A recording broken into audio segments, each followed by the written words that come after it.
Hey everyone, welcome to the channel. So in this video, we are going to do a very interesting topic related to investment, जिसे हम कहते हैं marginal efficiency of capital.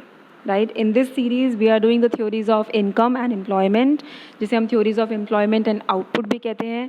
This is an extension of Keynesian theory. हम अभी Keynesian theory को study कर रहे हैं. Keynesian theory में aggregate demand के दो components होते हैं, consumption plus investment. Consumption we have already done, and here we are doing investments. Those who have not seen the video, I please suggest you go to the playlist and do watch the entire series. So let's start with marginal efficiency of capital. अब ये होता क्या है? Number one, इसे internal rate of return भी कहते हैं. Let's understand ये क्या है. For example, today I ask you कि आज आप 100 रुपीज़ इन्वेस्ट कीजिए और मैं एक साल बाद आपको 120 रुपीज़ दे दूँगी. राइट, आई टोल्ड यू कि आज आप 100 रुपीज़ की इन्वेस्टमेंट कीजिए, एक साल बाद I will pay you 120 rupees. Now I want to know that what is the return I am getting. मुझे ये जानना है. तो क्या हम इसे ऐसे कैलकुलेट करते हैं? 100 मल्टीप्लाई बाय 1 प्लस कितना रिटर्न मिल रहा है शुड बी इक्वल टू 120. और ये कैलकुलेट करने के लिए हम इसे इस तरीके से भी लिख सकते हैं. 120 को आज के डेट पे डिस्काउंट कर दो किसी भी एक रिटर्न पे. तो जब मैंने इसे कैलकुलेट किया मुझे पता चला कि मेरा रिटर्न आ रहा है 20%. अब इसका मतलब क्या है? इसका मतलब है ये जो 100 रुपीज़ का इन्वेस्टमेंट है ये मुझे 20% अर्न करके दे रहा है.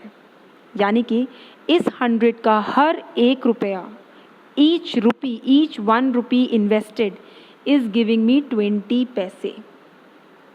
इसी को कहते हैं मार्जिनल एफिशिएंसी ऑफ कैपिटल. यानी कि इस कैपिटल, इस 100 रुपीज़ की, ये 100 रुपीज़ का जो कैपिटल है इसकी मार्जिनल एफिशिएंसी यानी कि इसके हर एक रुपए की एफिशिएंसी कितनी है? 20%. Let's take one more example. I told you कि invest 100 rupees today, after 1 year I will give you 120 and after 2 years I will give you 130.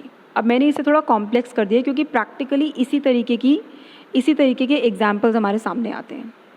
तो पहले इसे टाइमलाइन पे डालते हैं. टाइमलाइन पे ऐसे, तो ये दिख रहा है कि 100 रुपीज़ तो आज इन्वेस्ट करने हैं, एक साल बाद 120 मिलेंगे और 2 साल बाद 130 मिलेंगे.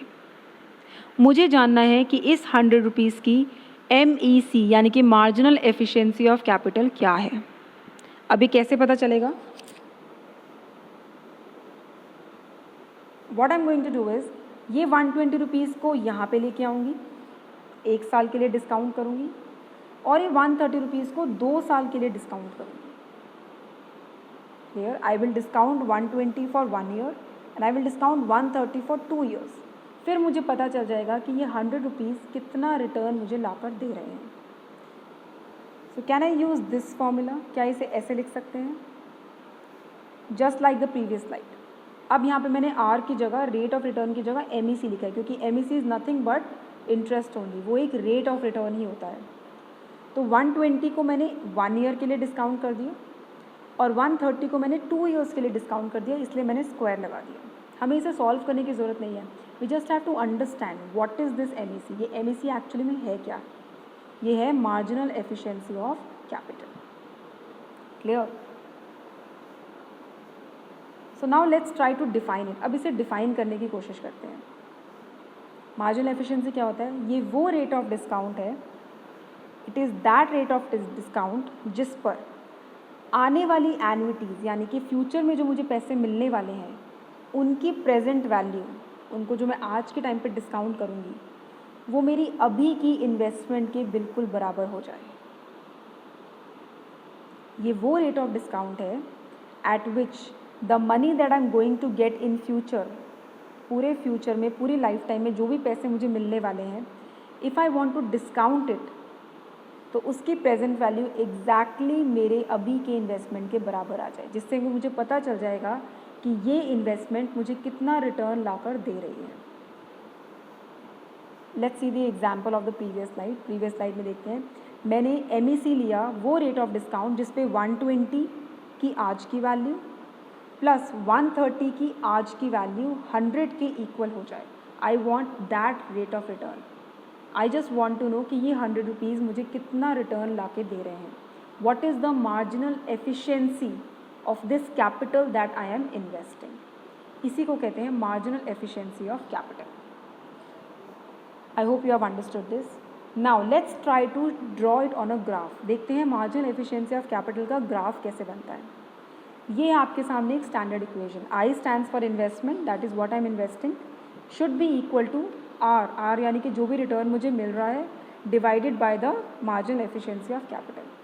Can you see that I and MEC are inversely related. क्या हमें दिख रहा है कि इन्वेस्टमेंट में और मार्जिनल एफिशिएंसी ऑफ कैपिटल में एक नेगेटिव रिलेशनशिप है. So if we try to plot it, यहाँ पे है एक्स एक्सिस और वाई एक्सिस. एक्स एक्सिस पे है रेट ऑफ इंटरेस्ट यानी कि हम मार्जिनल एफिशिएंसी ऑफ कैपिटल भी कह सकते हैं इसे, और वाई एक्सिस पे है इन्वेस्टमेंट. अब क्योंकि इन दोनों में नेगेटिव रिलेशनशिप है तो MEC एक डाउनवर्ड स्लोपिंग कर्व होता है. Right, that's all about MEC. MEC कुछ नहीं है, ये एक रेट ऑफ रिटर्न होता है. इसे फाइनेंस वर्ल्ड में इंटरनल रेट ऑफ रिटर्न भी कहते हैं. ये इन्वेस्टमेंट्स के नेगेटिवली रिलेटेड होता है. I hope you have understood this topic. If you like the video, please give a thumbs up. Do tell me in the comment section have you understood it. If there are any doubts, do share with me. Keep learning, keep supporting. Thank you so much everyone.